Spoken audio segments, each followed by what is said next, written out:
व्यंगम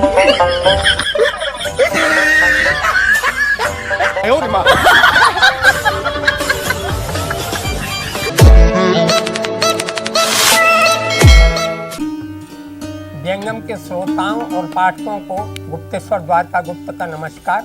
मैं आपके सामने आज की कड़ी में श्री ओपी सैनी जी को प्रस्तुत कर रहा हूँ।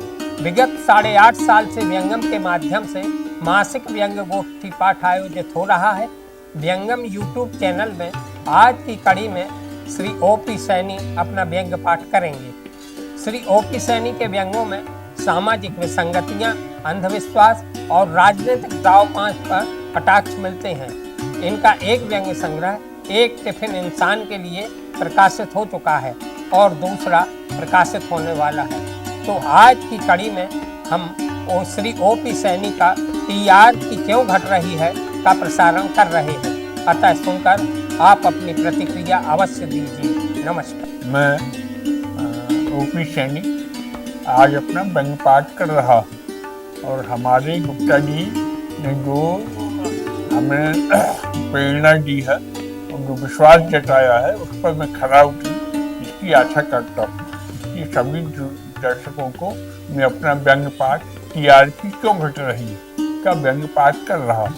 मैं अपने कमरे में आज उदास बैठा था क्योंकि मैंने जो सीरियल बनाया था उसकी टीआरपी 5-6 एपिसोड से कम हो रही थी। मैं उसी का चिंतन कर रहा था, तभी एक मेरे मित्र आए और बोले, अरे भाई क्या मुँह लटकाए बैठे हो, अब तो तुम्हारा सीरियल भी टीवी पर आने लगा है। मैंने कहा यही तो रोना है, सीरियल की टीआरपी दिनों दिन कम हो रही है। चैनल वाले कह रहे हैं कि टीआरपी इसी तरह कम होती रही तो सीरियल का प्रसारण बंद करना पड़ेगा। बड़े असमंजस में हूँ, क्या करूँ कि सीरियल की टीआरपी बढ़ जाए। इतना सुनना था कि मेरे मित्र एकदम उछल पड़े, बोले बस इतनी सी बात, चिंता मत कर। अपने अघोरानंद बाबा जो है गुरु गोरखनाथ गुरु महेंद्रनाथ संप्रदाय के हैं और एक से एक बढ़कर टोटका करते हैं। उनसे मिल तेरी समस्या का हल हो जाए, मुझे कुछ आश बनी। तो मैंने उनसे कहा कि तुम साथ चलेगा ना? हाँ बाबा मैं भी साथ चलूँगा। हम दोनों अघोरानंद के पास पहुँचे जो शमशान में एक टेंट लगाए बैठे। मैंने उनके चरणों में माथा टेका और अपनी पूरी परेशानी बताई तो उन्होंने एक पुड़िया मुझे दी और बोले, जब तुम्हारा सीरियल चैनल से शुरू हो तो यह अभिमंत्रित वस्तु टीवी की स्क्रीन पर डाल देना, फिर देख कमाल हो जाएगा और सीरियल की टीआरपी दूनी हो जाएगी। निकाल 21,000 रुपये। मैंने 21,000 रुपये बाबा को दिए। मेरे मित्र ने पहले ही बता दिया था कि बाबा 21,000 लेते हैं। मैंने कहा बाबा एक सवाल और है। तो बोले बाबा मत बोल, गुरु बोल। मैंने कहा गुरु और बाबा में क्या फर्क है? तो बोले बड़ा फर्क है। तुमने देखा होगा कि आजकल देश के आधे से ज्यादा बाबा जेल में कुकर्मों का फल भोग रहे और आ रहे आगे तो उनके लिए भी जेल की दीवारें राह देख रही। मैंने कहा गुरु? तो बोले भारतवर्ष का इतिहास है कि कभी भी गुरु कलंकित नहीं हुआ है। एक सवाल के 21,000, दूसरे सवाल के भी 21,000। मैंने कहा गुरु जी दे दूंगा। तो बोले समस्या बोल। मैंने कहा समस्या मेरी पत्नी है, 50 साल की उम्र के पार जाने के बाद भी अपनी बहू से सुंदर दिखना चाहती है। बहू महीने में एक बार ब्यूटी पार्लर जाती है तो वो महीने में 4 बार जाती है। अब उसका विश्वास इस देश के ब्यूटी पार्लरों से उठ गया। कहती है कि विदेश जाकर चेहरे की सर्जरी कराऊं। गुरु जी पत्नी की अगर कोई काट हो तो बताइए। बाबा जी बोले, अरे पगले, अगर पत्नी की काट मेरे पास होती तो क्या मैं 20 सालों से यहाँ ढूंढी जमाता? उसी के कारण तो शमशान में बैठा हूँ। मैंने दोस्त को इशारा किया, दोनों घर की ओर चल दिए। घर आया तो अपने टीवी सीरियल के समय टीवी स्टार्ट किया। जब मेरा सीरियल शुरू हुआ तो मैंने बाबा की बताए अनुसार पूड़िया की भस्म टीवी के स्क्रीन की ओर उछाल दी तो यही गड़बड़ हुई। चलते हुए पंखे के कारण आधी भस्म मेरी आंखों में चली। मैं डर से बिलबिला उठा। मेरी आंखों में भयानक दर्द हो रहा था, आंखें नहीं खोल पा रहा था। तो जल्दी से आंखों के डॉक्टर के पास पहुंचा। उसने आंखों का मुआयना किया और कहा मामला बहुत सीरियस है। मैं सोच रहा था कि ना मालूम किस मनहूस आत्मा की भस्म है जो इतना कष्ट दे रही है। डॉक्टर ने भी ऐसे ऐसे टेस्ट किए जो आंखों के इलाज के लिए जरूरी नहीं थे। 25-30 हजार का बिल बना। इसके बाद भी टीआरपी नहीं सुनी। अलबत्ता आंखों पर चश्मा जरूर चढ़। मैं पुनः बिलबिला उठा। मैं पुनः चिंतित हो गया कि अब क्या होगा। तभी मेरे एक और मित्र आए। बोले सुना है तुम्हारी आंखों में तकलीफ हो गई। बचा हुआ मैंने उसे सारा किस्सा सुनाया तो बोला कहा अघोरी नंद के चक्कर में क्यों पड़े हो, वो लोगों को लूटता है, किसी काम का नहीं है। मैंने कहा वो तो टीआरपी के चक्कर में जाना पड़ा, जन्मदिन कम हो रही है। तो बोला तू चिंता मत कर, बाबा सत्यमूर्ति के पास चल, तेरी टीआरपी का मामला चुटकी बजा के ही सुलझ जाएगा। मैंने कहा ये क्या बड़ा है? तो बोला बड़ा नहीं, पृथ्वी पर साक्षात भगवान है। मैंने कहा पृथ्वी पर भगवान और उनके बारे में सुना नहीं जाता? तो बोला बहुत खास लोगों से मिलते हैं। उनका मानना है कि जो इस दुनिया में आया है अपना भाग साथ लेकर आया है। अब किसे दुख मिले किसे सुख मिले ये तो भगवान की माया है, लेकिन कुछ लोगों के लिए अपने आश्रम के दरवाजे खोल रखे हैं।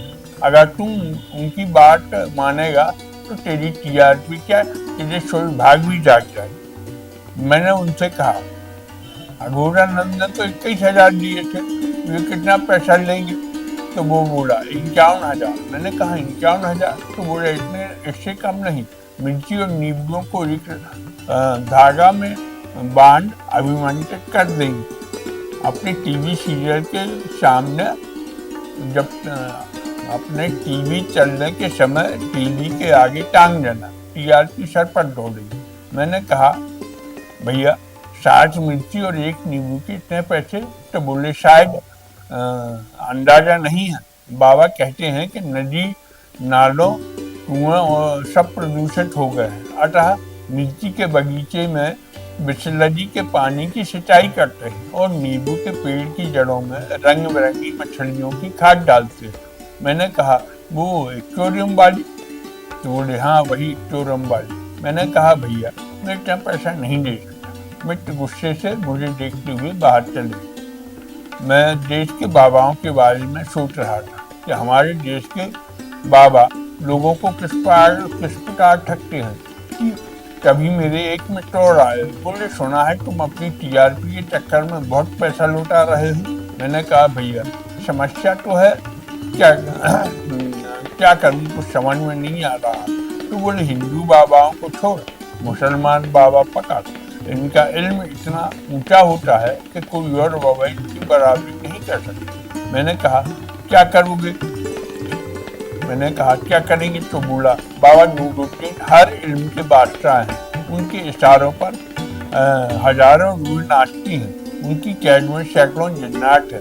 बाबा के एक इशारे पर कैसी भी समस्या हो सुलझ जाती है। रोज सैकड़ों मुरीद उनके कदमों का इस्तकबाल करते हैं। मैंने कहा भैया ये तो बताओ कि बाबा पैसा कितना लेंगे?